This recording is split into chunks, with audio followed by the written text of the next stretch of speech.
WNST, Towson, Baltimore, and Baltimore Positive. This one's going to be a juicy one as I head out on my Maryland crab cake tour, eating crab cakes all over the state.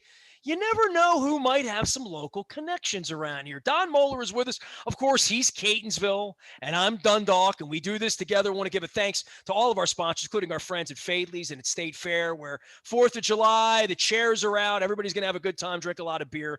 It's going to be awesome. Don, I hit you sort of in the way that you don't like to be hit with this show, which is we're having a guest on. You don't know who the guest is. We're having him tomorrow. Let's go, which is completely against like your religion, isn't it? Well, you know that it's going to make me stay up all night long and research and find everything that I can, because unlike you, I cannot come on here and wing it. I'm not a winger, as they say. I've done live radio for 30 years. Ish happens, Don. So here's the deal. Noel Casler is a guy that I found on the internet 3-4 years ago through lots and lots of different people. If you are familiar with his work, he is performing at Ramshead, where I saw the great Rick Nielsen of Cheap Trick just 48 hours ago. So it's very, very fresh. When I saw his name pop up on the roster at Ramshead down in Annapolis, I said, man, I really want to get him on. So I hit Laura down there, and then I hit him on Twitter. He hit me back, and boom, he's here. No, I would have loved to have had you on during the previous guy's administration, but now that you're making a buck and I found out you have some local connections here, it is absolutely a pleasure to have you on. Comedian Noel Casler, formerly of the Celebrity Apprentice. Am I allowed to say that legally? And you didn't sign it. Yeah, sure. I signed a lot of things, but you can say it all you want. He's got. So here's the fun part of this. I'm very familiar with your work. Maybe people in the audience, are. Don was not. So this makes even a more interesting conversation, because when I bring you up, it's all like not fresh to me, but it was in the beginning, like, who is this cat? And so when people ask you, like on a radio show to an audience that doesn't know, who are you and how did you become sort of internet famous during the Trump administration? Well, that's a great question, Nestor. I'm somebody who worked in live television and the music business for 25 years. Matter of fact, last time I was at Ramshead was with Stephen Stills about 10 years ago on a solo tour. So I road managed Crosby, Stills, and Nash and people like the Rolling Stones and Bruce Springsteen, and I worked in live television. So I worked on the Grammys and the VMAs and the Super Bowl halftime show for 15 When you say work on that, I've had a backstage pass through life, so I see people, grippers, handlers, right, camera people with scripts, people with little earpieces talking. I'm the earpiece guy. I'm the earpiece guy, Nestor. I handled talent. My job was to coordinate all the movements of the talent behind the scene in live television, right? So when it's live, you have stage managers on the side of the stage and you have to deliver the talent at the exact time to go on. So if you're Madonna doing the halftime show or Prince, both of those I worked on, you gotta be on time. And it's the same way in, all these televised TV shows. So I got a gig. It's basically a small crew that does it. I started my career down in DC on the Kennedy Center Honors. You may be familiar with, big, show that comes on every year. So I was Were you there the night that Ann Wilson made Robert Plant cry? Yes, I was. And a matter of fact, I'm looking at Nancy Wilson's Telecaster right now that I got, because we had the same guitar tech for Crosby, Stills, and Nash that Hart, and he built a guitar for her and I bought it from him. But that's an aside. And last time I saw Ann was in Neil Young's house. He had a big barbecue before the Bridge School benefit, and I hung out with Ann Wilson. But I'm digressing, Nestor, as I tend to do. So cut me off. No, you're going to fit right in here. You're on the format. Because we digress. You must be from around here. Our favorite line is, there is no straight line on Baltimore. Well, thank you, Don. So have a ball.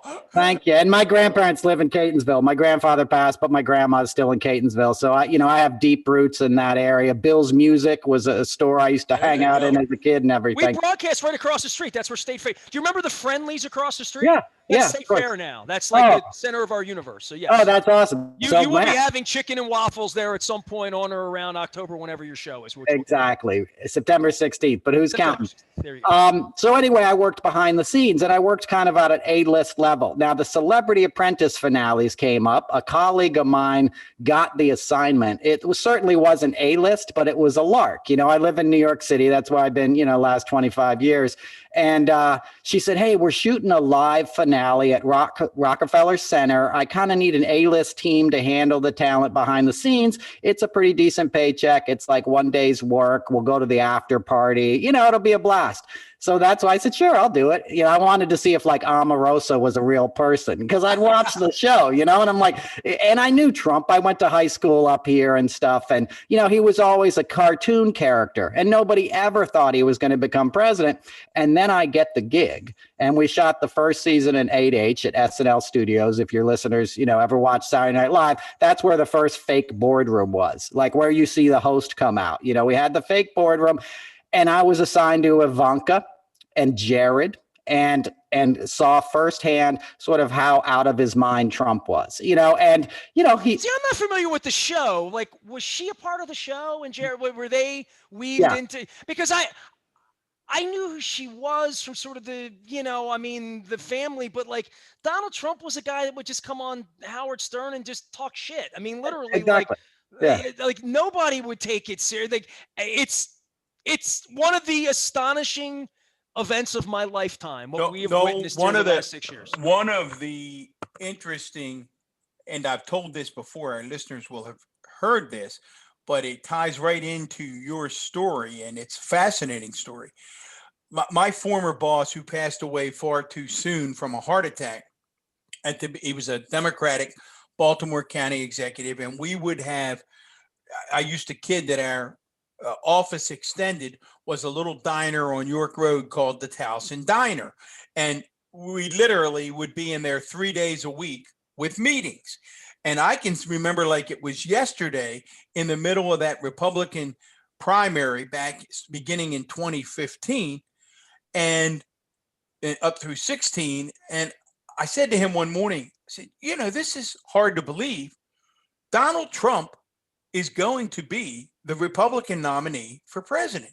And I was his chief of staff at the time. And he looked at me and we always went back and forth. He said, you have really lost your mind. And he said, you've lost all political sense you once had. And I said, boss, I'm just telling you, they're not coming together. The other 15 candidates aren't smart enough to go in a room and say, guys, if we don't do something soon here and pick one of us to go head to head, this guy's going to win with 25, 30%. Well, the rest, as they say, is history. So none of it made sense. And where were you on this trail, Noel? Like, so Apprentice is 13, 12. Like, give me a timeline on the arc of from the minute you met him to the minute I met you, talking about his incontinence issues and drug habits. Right on. And by the way, really astute point, Don. That's exactly what happened. They weren't prepared for a WrestleMania president, somebody who or candidate. He came out and insulted all the other guys, and there'd always been a bit of decorum that he just flaunted just pushed aside. That's who he is. Nestor started at the Celebrity Apprentice level. So he had a TV show on NBC for 12 years. NBC was one of my big clients. So as I said, I would do a lot of their shows. I didn't do it when it was just The Apprentice, which was like, it was a game show for sort of non-famous people to compete for a job at the Trump organization. Then they brought in all these celebrities. And because that's my background handling talent, they started bringing in Cyndi Lauper and, Joan Rivers and all these people. That's when I came in. Bret Michaels was on the show, right? Dude, I could tell you a story about that year because he chose Bret Michaels, okay?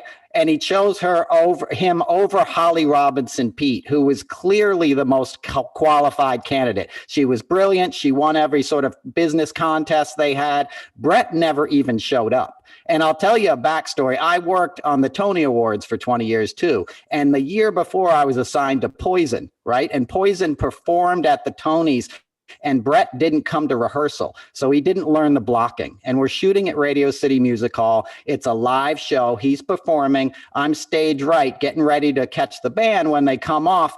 And all of a sudden, Bret Michaels starts walking downstage, meaning towards the audience and waving, right? And everybody gasped because a huge scrim is coming down, a big steel scrim. It came down on his head, Nestor, and almost took his head off. We had to bring him off the stage on a stretcher. This happened in live TV, right? Fast forward 8 months later, he's a contestant on Celebrity Apprentice. He was in such bad shape, he never came to any of the, rehearsals or contests. Once again, we had EMTs on the side of the stage in case he had a stroke during the live taping. Like, that's how much bad shape he was in from not listening, a year earlier, from basically not doing his job. My point being, that's not the guy you hire to represent your corporation, right?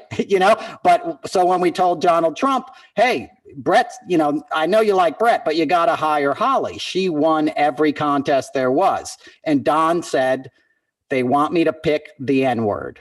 He said it 2 times, and he said it in front of earshot of Holly Robinson Peete. They want me to pick the N-word, and stormed off set, and he picked Bret Michaels. That's just who he was. He would say the N-word out loud. He's like an old guy from the 50s or something. You know what I mean? You thought he had Tourette's, how much he would say things in public that you would never expect somebody to say. No, I want to pick up on that point, because it comes through. I've now focused in on your Twitter feed. I've read a lot of stuff online in terms of your writing and your observations. This topic, and it's an interesting topic, because I think there are those that will suggest that nobody can corroborate not only what you've said, but Mary Trump, Michael Cohen, others, about how deep-seated, I call him Cap. We don't even refer to him by his name. It's Celebrity Apprentice President, the Cap. How deep-seated his racism is, and how much a part of it is what drives him. And I think embedded in that are 2 questions, really. My gut says I want to believe it because of what I think about the Cap.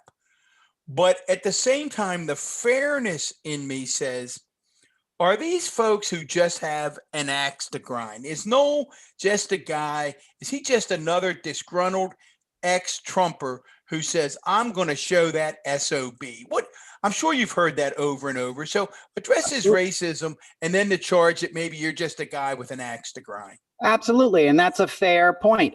First of all, I'm not selling anything, unlike Michael Cohen. Like, now I have a gig coming up, but I'm a comedian, but I didn't sell a book. I didn't sell a podcast. I didn't do this for money. I could care less. I said it on a comedy stage. So I want people to take it, or, you don't have to believe me. You don't have to believe Mary Trump, right? You don't have to believe Michael Cohen. You should believe your own eyes. Look at what he did as a president. Look what his policies are. How are you going to tell me the guy's not racist, And people on that show said not just Holly Robinson Peete, Kwame Jackson, who was a black contestant who won the first contest. He was an African-American guy, and Trump did the same thing. He goes, I'm not picking the N-word. He got mad. So I get that criticism. Again,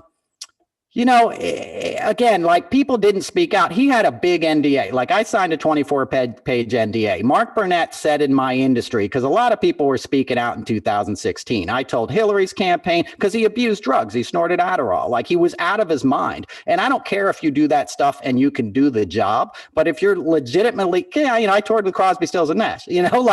I'm used to people doing drugs. If you can do the gig, no problem. But if you're in active addiction, meaning you're consumed with resentment and self-centered fear and anxiety, which Trump is. That's why he's tweeting at 2 a.m. about his enemies and stuff. That's the last guy you want as a president. That's the last guy you want leading this country. And that's what I was trying to warn people about. I don't care if you believe me, use your own judgment. But what I'm trying to tell you is this is what's going on with this guy psychologically.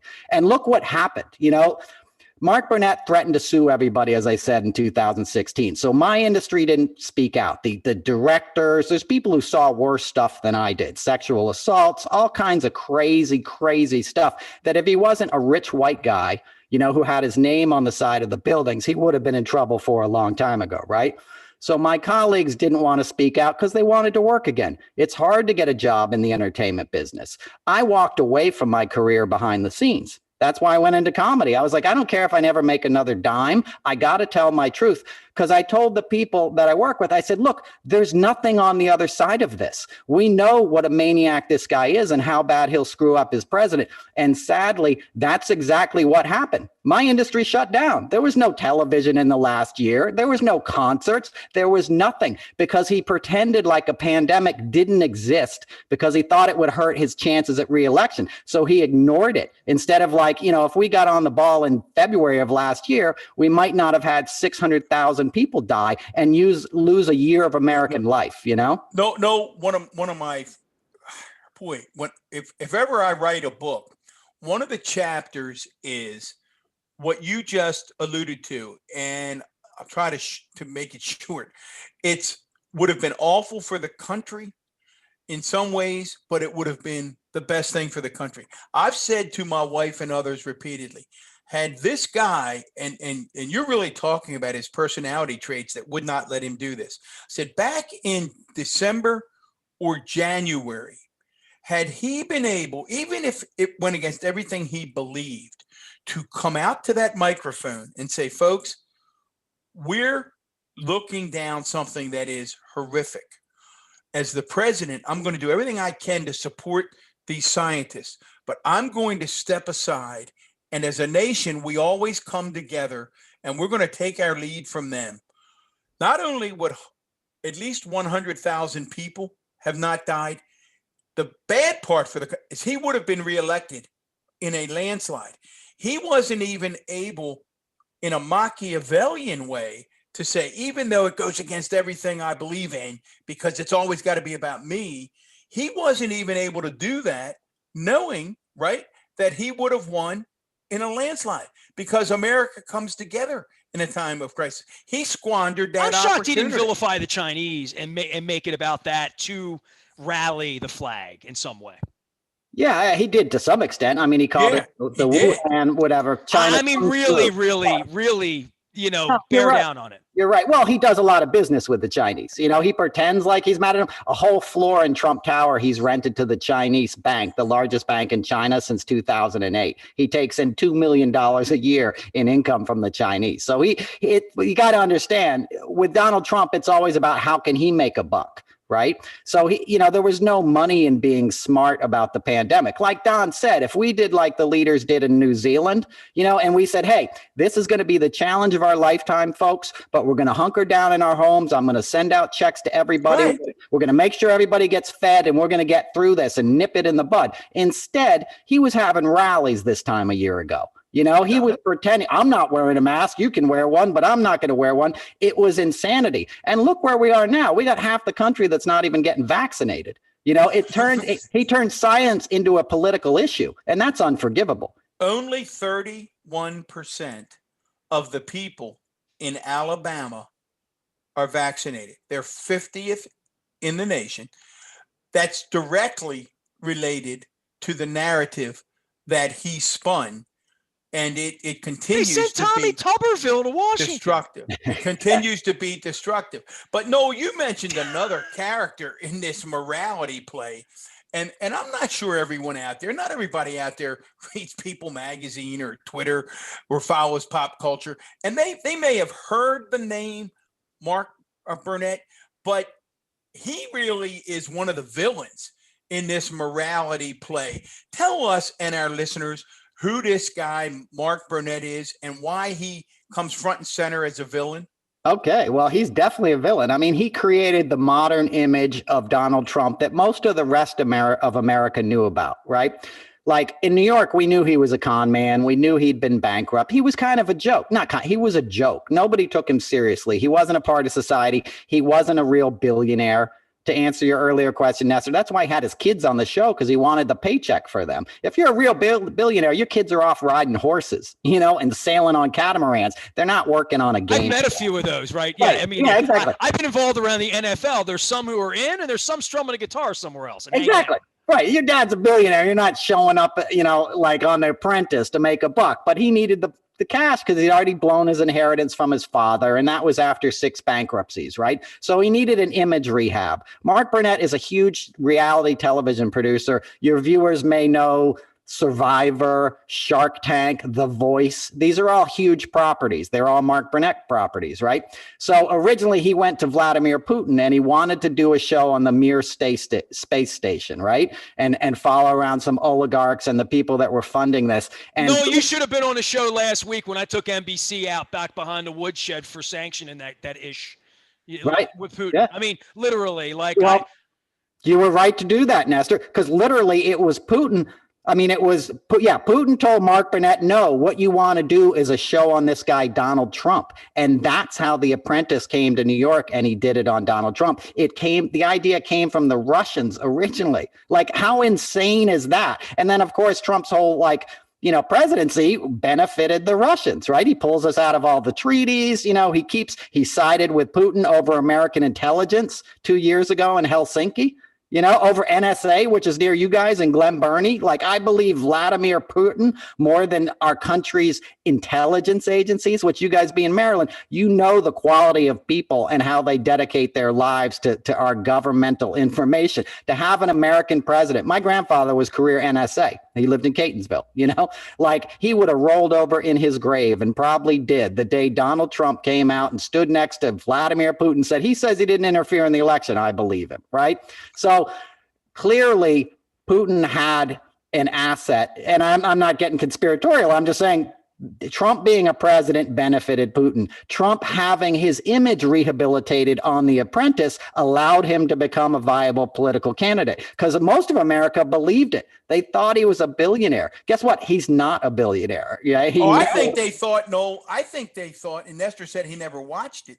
Certainly back to the original Apprentice. I think Americans thought that was the actual boardroom in Trump Tower. They didn't think that was on stage on the Saturday Night Live stage. Right. They thought that was the boardroom in Trump Towers, which now you've been there. I've been told the other dirty little secret, which is fascinating, is that the boardroom looked like he wished Trump Towers would look, but that it's truly was pretty run down and dated and not at all representative of what the image he and Burnett were presenting. Is that accurate? You've done your research, Don. It's 100% accurate. Here's what happened, because my buddy was the audio guy on the original Apprentice. And when they went to film the first show, essentially, they went into Trump Tower and the furniture was so ratty that they had to rent out furniture to make the guy look rich. Because most people don't realize it was a licensing company. Trump organization was like 12 people and 3 of them were his kids. He didn't really build buildings. He rented out his name to other companies that would build the buildings and he would launder money through them. The other thing with Trump is he laundered a bunch of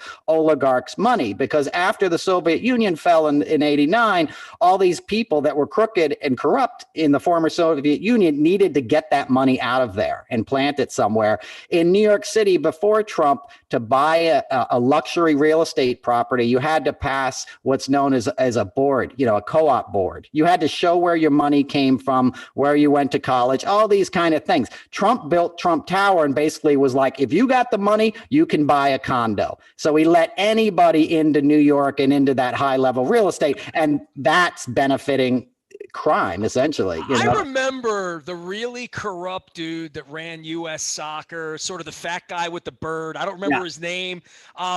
Legendary. So he's been dead a while. He was all involved in all the Qatari money and, the bags of money and all that. And he's been dead a number of years. But this is before Trump was president. He lived in Trump Tower. You know what I mean? And if you've been anywhere near the Trump Towers in like Miami or other places, it's like all Russian people. If you just go across the street, it's all Russian.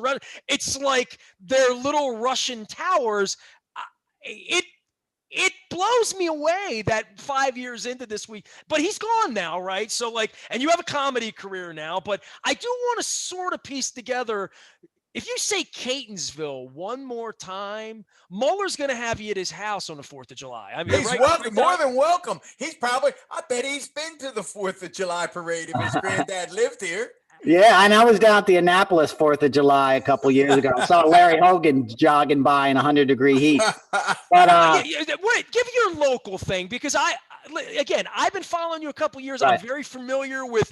On press conferences, you were go to, an accompaniment to how coked up, Trump was on any given night, or the diapers he would wear. Like, it was so, once we started following you, it spoke to me wanting to have you on the program. But the Catonsville thing, let's talk about that, and a little bit of comedy and what you're bringing to the stage in September, because I think Trump's part of the act, but I remember having J.J. Walker on, and he didn't want to be Dynamite anymore. Exactly. At some point, Sarah Cooper can't be reading the script. She's got to go do her thing. But so many of you had a platform, and, I'm thrilled for you, and, being a local guy with some local roots, I definitely want to help you sell some tickets, as you said on Twitter. Well, thank you, brother. Yeah, I was born in Chestertown, Maryland, and I grew up in Washington College. I'm getting a crab cake there with Heather Mazier.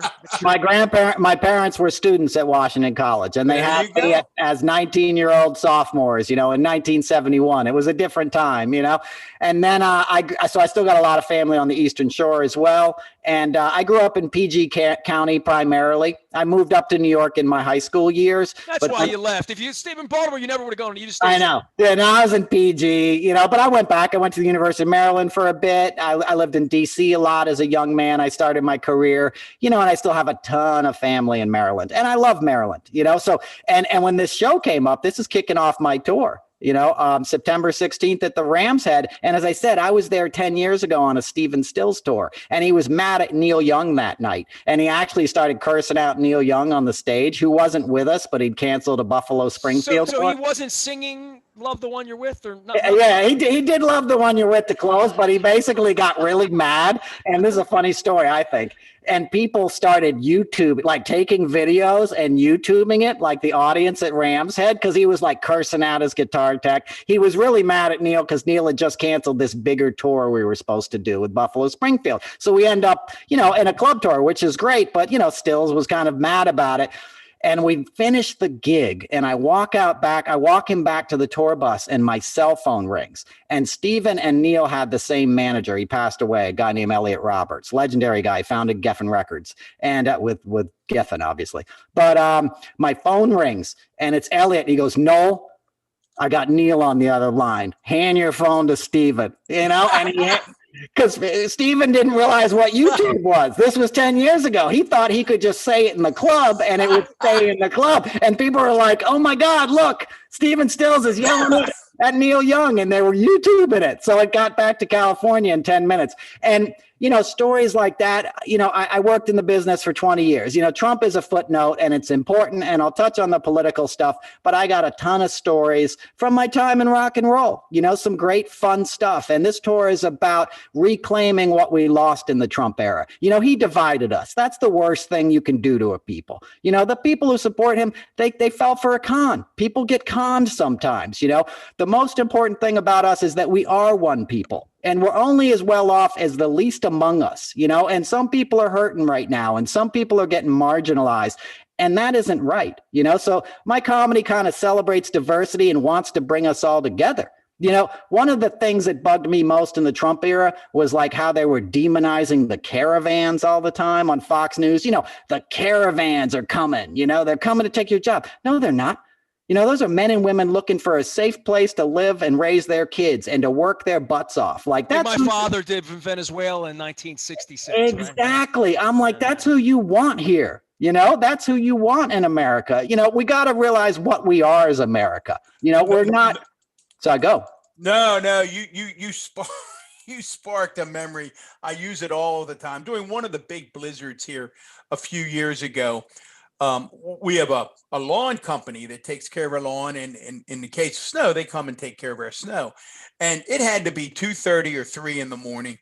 And I looked out, and there were 5 or 6 men of Latin descent, Latinos, on my front patio, on my front walk. Here it is. 3 o'clock in the morning, ice cold. And I can remember my wife turning over in bed and looking at me, and she goes, "And tell me again, why wouldn't we want this immigration?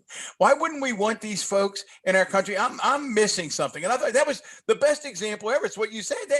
These guys are, I don't think a lot of 15 and 16-year-olds in my neighborhood had any interest in being out there at 2:30 or 3 in the morning, shoveling I'll give my story. driveway. I'll give my story. My wife and I, when Billy Cundiff missed the kick, we didn't get to go to Europe to see Springsteen, so we went to Canada instead to see Springsteen because it was cheaper. And we drove through the wild Maine blueberry fields. And if you've ever been there, it's stunning. It's beautiful. And we saw these little things that look like dog houses. My cat's litter box is over here. It literally looked like a litter box, but like Snoopy, like a dog house. And they were out in the fields, and we're kind of far enough away that it.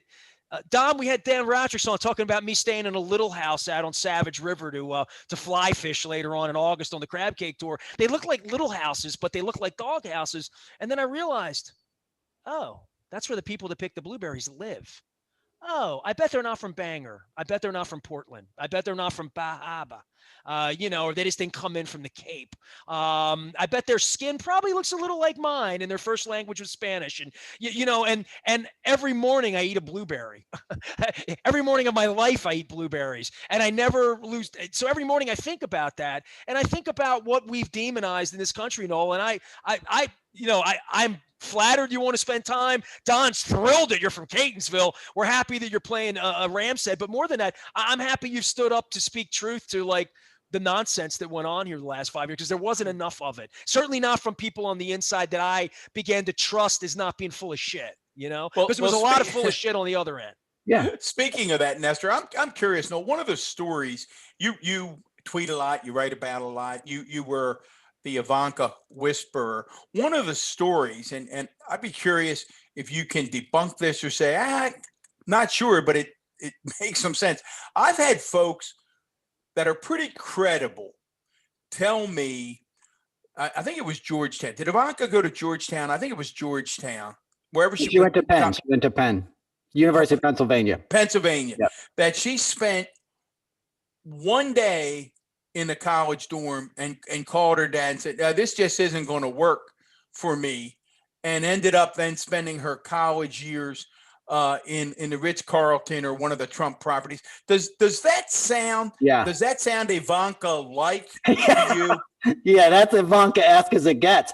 She got kicked out of Chapin, which is a fancy boarding school in Manhattan. She was a party girl. Her dad basically turned her onto the modeling world when she was as young as 10. It's a whole nother episode, but there's some real unseemly stuff there. He hooked her up with John Casablancas, who's a known predator, and she became a model too young. With modeling and hanging out in nightclubs comes drug use and all this stuff. So she got kicked out of Chapin, which is a really fancy girls' school, prep school in Manhattan, and they sent her to Choate Rosemary Hall, which is up in Connecticut, more of a traditional boarding school. You're stuck up in the country. All I think is Holden Caulfield and Pensy Prep. Exactly. Same thing. It's it. That's it. You got the right image, brother. That's what it is, right? And like day 2 there, she was like, oh, this isn't going to work for me. Right. She wasn't going to erase all the FUs. Right. They had a car on standby. They had an SUV that would wait in the parking lot so she could take late night runs in to go clubbing.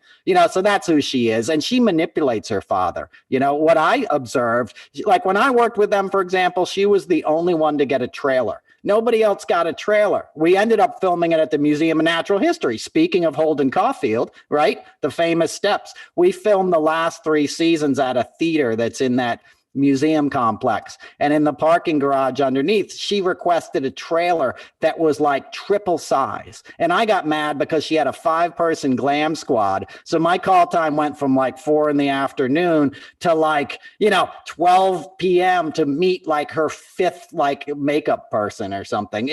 She was an insane diva. And she was running the show behind the scenes. Her and Jared ran the show in the White House. I want to ask you about that because you write a lot about, you've given interviews about, you tweet about Ivanka and Jared. And basically, and correct me if I'm wrong, I want to say the theme that comes out of what you write and what you talk about is that Jared and Ivanka are more interested in power than even they are in money, that they're about power. And one of my questions for you is, am I capturing that right? And then if I am, I'm going to ask again, because we have Trump folks that listen, to say to you, what makes you qualified? I think you're right, but I would say to you, what makes you qualified to talk about what Jared and Ivanka really want. People would say, who makes him qualified to make that judgment? Because I've known them since they started dating, okay? And they broke up originally because Trump used to call Jared the Jew. He's an anti-Semite. So he'd be like, is the Jew here yet? And Jared was like, I don't want any part of this, right? So they broke up. Wendy Dang Murdoch, Putin's ex-girlfriend, and Rupert Murdoch's ex-wife got them back together. Okay, took Ivanka on a cruise in the Aegean or somewhere, in Europe one summer and said, no, you don't get it. You and Jared are getting back together and you're going to be the power couple. Okay, so I saw the dynamic between them when we did The Apprentice. And Trump, it's what I like to tell people. This is what Trump's interested in. He wants music to play when he walks in the room. He wants to get high and he wants to hit on women. Okay. He's a narcissist. He needs immediate gratification. There's no real long game in Donald Trump. He's got a giant hole inside of him that he needs to fill all the time. That's why his handlers had him out at rallies all the time, because he just needed 20,000 people saying you're so great. Because deep down, he knows he's not great. He can't read, he was a horrible student. That's why his family hit his grades. Like, he's a deplorable person. Nobody. He brags, Noel, that he's never read a book. Who have you known? I use that as an example. I've said to people, you get me worked up about the man again. I've said to people, if I've known anyone that's never read a book, they try to hide it. They don't brag about it. The president of the United States bragged that he never read a book. Right. He's proud of it. And he was able to exploit people's ignorance. That's the thing. People like Trump because he was the guys I went to high school up here in New York, about an hour outside of the city, real kind of middle class, people's dads were contractors and cops and firemen. And there was some sort of quiet kitchen table racism that went on, and they weren't politically sophisticated people. They're not people that read the Washington Post and the New York Times and paid attention in the morning shows on Sunday. But Trump came along and he made politics like WrestleMania. Right? He waved a flag and he played a bunch of music and he demonized other people, and that they could get behind because he was like, you're special. The ignorant are my people. He made it okay to be dumb because he replaced intelligence and empathy with these visceral emotions like anger and fear. And that motivates people. We saw what happened in Germany in the 30s when you do that to a people. And then he sort of melded it with Facebook and PSYOPs and all this kind of stuff. And that's where Jared comes in. So to answer your question, why am I qualified? I saw the machinations behind the scenes, right? I saw how Ivanka would get him to show up back on set when he'd storm off set because he soiled himself in a rage, which he literally did. Okay. He can't read. So that's when he would snort the Adderall because he couldn't read big words on a cue card. That's why if you ever see him reading publicly, he's just following along with his finger, and they spell it out phonetically. That's why he goes Minneapolis. If you hear him talking, he'll say Minneapolis. But if he has to read it, he says Minneapolis or industry because they write it out like Minneapolis. No. Why did he never? This is fascinating stuff because now you're getting into what always fascinated me. And I think, Nestor, we talked about this during his presidency. Why did he? Again, I've worked with enough elected officials, having served in office myself. I would never. He has great appreciation for Veep, if that matters. It would have never dawned. It would have never dawned on me, even as a local county executive, admittedly of a big county, a county that's larger than 4 states, as you know, Baltimore County. But it would have never dawned on me to even go to a local American Legion with remarks without having read the remarks ahead of time and edited them, made some changes, and read them again so that I was familiar with the speech as I got ready to give it. It was always clear to me that he was reading his remarks for the first time. Talk to me. What is it? You were on the inside. What is it about him that he didn't even for self-preservation think, I ought to look at this first before I read it, because clearly he was seeing it for the first time. What's that about? He can't read. He doesn't have any intellectual curiosity. He's got no interest in governing. He wants to show up and he wants people to clap for him. Think of the 4th of July speech that he gave on the Mall, when he's talking about planes and the Revolutionary War and stuff, And the thing is, the people around him don't care enough. That's what people, the thing people have to understand about Trump is that everyone hates him. Okay, his kids hate him, his wives hate him, his daughters hate him. They may pretend like they don't. The GOP hates him. Okay, I guess Alec Weisselberg, the only guy that doesn't hate him. Yeah, yeah. Not yet. Weisselberg ain't going to flip. Calamari ain't going to flip. Those guys are mobsters. People don't get it. Trump was running a mob money laundering organization. That's what his dad did. His dad built for the Gambino crimes family. The front was FHA loans that were part of the New Deal. His dad literally built all his wealth building housing for GIs that were coming back from World War II. So he would get governmental loans that you didn't have to pay any interest on. He built all these buildings, and then he basically ran a tax fraud on them and laundered, mob money through that, for a bunch of 40 years, until his son took over the business. Okay.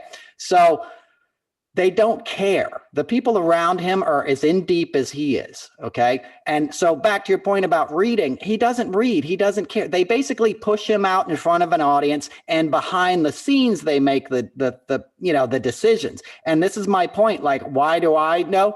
Because I saw it. I saw it on a smaller level at The Apprentice, and then I saw it when he was in the White House, because all you had to do was read between the lines and see that it was Jared that was going to UAE to cut a deal to bail himself out of 666 Fifth Avenue and get his financing taken care of, right? And they pulled in a strong arm deal on Qatar, right, to get Jared out of debt. The people around Trump, look at Wilbur Ross. It just came out last week that Wilbur Ross made like $500 million while he served in the White House. People were laughing at him like, oh, he's fallen asleep. He was the Commerce Secretary, right? He was profiting off it. They're all profiting off it, and they let him, he's the perfect beast in that he would get the crowds. And then behind the scenes, the guys that really know what's going on were just filling their pockets, and then you had the more nefarious types like Roger Stone and Paul Manafort.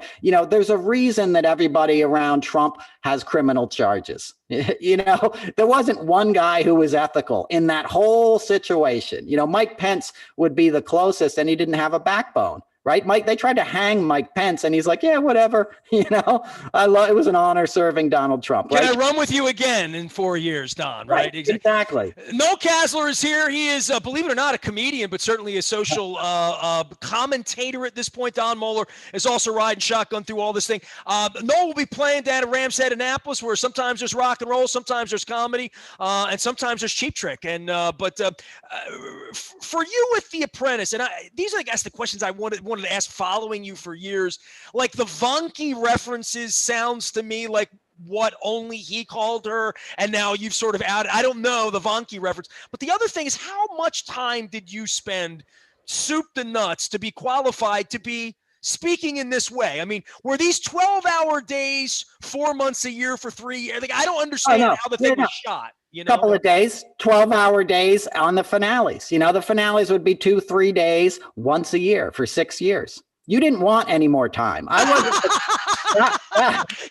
You didn't want to be a regular on the gig, and you didn't think, I'll kiss his ass. He'll be president one day, right? Literally. Well, look, what I saw was what you see. As I said, ask the directors. The people that are scared, they saw the really hardcore stuff. I just saw what you observe on a sound stage. So that's a few N-words. It's a lot of snorting Adderall. It's a lot of grabbing women, and you hear all the stories from the crew, and you show up and say, hey, what's been going on? And the guys that have been there for the last 6 weeks. Dude, Billy Bush went on a bus ride with him, and it cost him his career. Literally, he went on a bus ride with this maniac and came out of it without a career. And I know Bill, and he was a nice guy, Billy. It's a perfect example. How you heard Trump talk was how he talks when you're one-on-one with him and there's not a camera. And he says stuff that guys don't say. Like, we're all guys, we talk about women. Oh, she looks hot or whatever. The way he phrases it is like a psycho. You're like, who does that? Nobody talks like that. He does.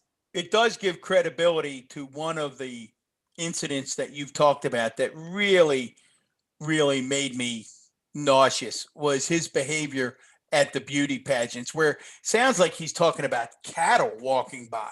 I think at one point you say you and you and you, and if you want to win, here's my suite number. I mean, am I remembering that right? Yep. In one of your interviews? It made me nauseous. If you watch him run the country for 4 years, none of this even If you told me Barack Obama or Jimmy Carter did that, if if you told me Mitt Romney did that, I would, or Kasich, this isn't, this is in character for what we saw for 4 years, right from the podium.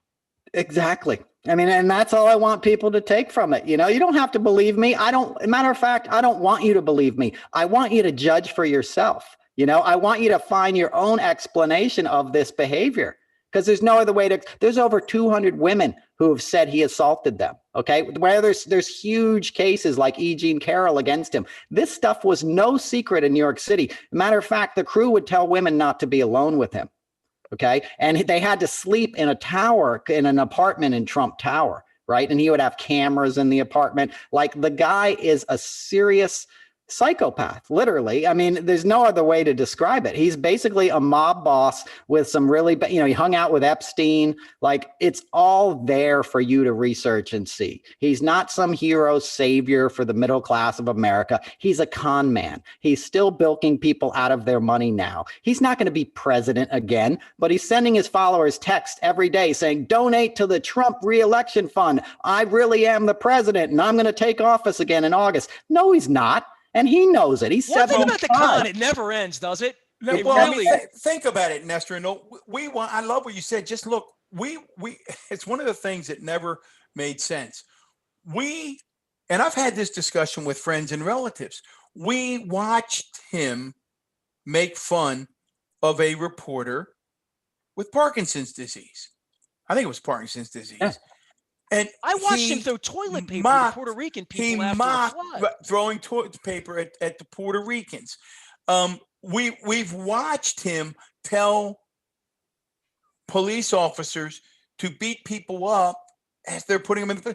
I would say to folks, we watched him say, "Can we put bleach? Can we ingest bleach to fight the virus?" I would say to my friends, don't believe me. Don't believe Noel. Don't believe Rachel Maddow. Just watch and ask yourself if that's okay. That's been the puzzlement of the past 5 years. It's been the puzzlement. Look, we're you guys are in Maryland. I lived down there. When I lived in DC, I worked on Capitol Hill for the Congressional Budget Office. I was a bike messenger, and I would ride House documents down to lobbyists on K Street. When I was 18, 19, I was taking night classes at the University of Maryland. On January 6th, when that Capitol got attacked, it felt like a personal affront. It felt like a violation, like somebody was coming into my house and destroying it. It disgusted me on a cellular, molecular level, right? What did Trump do that afternoon? At 6 o'clock, when they finally made him make a statement, he came out and said, "You're wonderful people. We love you, but go home now."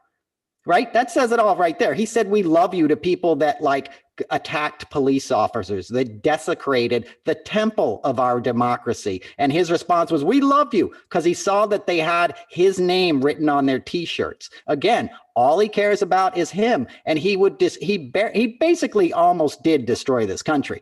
People don't understand. If he had gotten reelected in November, it's all over. Your show isn't on there with me talking about it at this point. Somebody's coming in through my back door and dragging me away. He would go full on Putin, just like Putin just pulled somebody off an airplane and is torturing them. Trump would love to do that. Okay. He's a very sadistic, violent man deep down. Does he believe, no, and you've been very gracious with your time. Does he believe in anything other than his own aggrandizement? Is there anything that is core to his beliefs? I've been unable to find it. You were there. Does he believe in anything? No. And when I worked for him, he was a Democrat. Okay. He only switched to the Republican Party in 2008 when Barack Obama got elected. Because he was an African-American man. And that was just, Trump grew up racist. His dad was in the KKK. He's old school New York. You guys mentioned Puerto Ricans. He hated Puerto Ricans the most. He used the S word to describe them on The Apprentice. So when I saw him throwing paper towels, I'm like, oh, they're not going to get a dime from his administration. This is revenge for him because he's old school 50s, 60s New York. If you know anything, you watch West Side Story. I was just going to say, it was like he was in the Jets or something, dude. He was like, that's who he is. He's an old school New York racist, who came to power in a time when racism went mainstream. There's really no better way to describe what we're living through. We're going backwards as a nation, and we can't. We got to correct it. And I'll shut up now, but like you said, Nestor, when you talked about those people picking the blueberries up in Maine, that's not unskilled labor. It's very difficult to fill a quart of those every 10 minutes to get paid. There's no machine that can do that. So the people that are putting that food on your table are skilled workers. They're vital to our economy and our health as a nation. We need to take care of them and reward them, not marginalize them. They're part of us. Welcome. Well, Nestor, you said this was going to be world-class Hall of Fame. I give you an A+ as executive producer. You got it. You got it done. I don't book any of the guests. You're the only guest I've booked this year, and look how it turned out. Noel Casler will be at the Ramshead Annapolis. He'll be funnier than he's been the last 45 minutes. I hope. I hope you're not a stranger. And it's interesting you would say about skilled laborers and blueberries, because Noel, I'm doing this Maryland crab cake tour, and I know of your love for the state, and I would never go to Silver Spring or Peachey County for a crab cake, but I'm going to, because I'm from Baltimore. We don't drive to D.C. to get crab cakes when you're from Dundalk, But I'm doing the whole state, and we're having all sorts of people on, people that are running for governor, Michael Steele, Tom Perez today, John King, Doug Gansel, lots of people, but other celebrities, different people. And one of the reasons we're doing this is one of our sponsors, and this is Costas over in Dundalk. Fadley's is one of our other great sponsors down at Lexington Market, world famous crab cakes. Last year, they brought to our attention over on the Eastern Shore that my people, Venezuelans, and they're all Venezuelan because Venezuelans have the blue crab in the Lake Maracaibo, where my father's from, Maracaibo, Venezuela, and they know how to pick the crabs, and it's a skill, and it's something that at University of Maryland, they tried to get robotics. Robotics can't pick a crab because they're all too different, and they're never going to be able to do that. It's always going to be a human issue to hunt crabs, harvest crabs, and then pick crabs, which is where your crab cake comes from. So it's delicious, it tastes great, but it really comes from a crab that was picked with human hands. Whether it came from Indonesia, or whether it's coming from Venezuela, or whether it's coming from Smith Island or Solomon's. So I'm doing this tour because Trump locked out the Venezuelans. We've had no crabs in this state, no crab cakes, and crab prices are $50 a pound because they have nobody to pick the crabs. Then the crabbers don't want to go out and pick pull the crabs out of the water. And what they usually wind up in the factory are the females, damaged crabs. The big old males, they wind up at Costas or Fadley's at $200 a dozen. The other ones wind up in your crab cake. And this is a real problem. So the month of all, can you imagine not having crabs in Maryland? I mean, it's crazy in the month of August. So we're talking about immigration and where it comes from and where these crabs come from, while we, of course, eat crab cakes and drink beer. So that's first idea. It's kind of like the comedy comes after the Trump thing. But I really appreciate the time and the intellect that you bring to this. And I'll keep following you out on Twitter. Encourage everyone else to follow you. And I hope you sell out 2 nights at Ramshead because it's small. How about that? Thank you, Nestor. Thank you, Don. I appreciate being here, and I look forward to coming back again if you'll have me, dude. And everybody come out to the Ramshead. I promise it's funnier.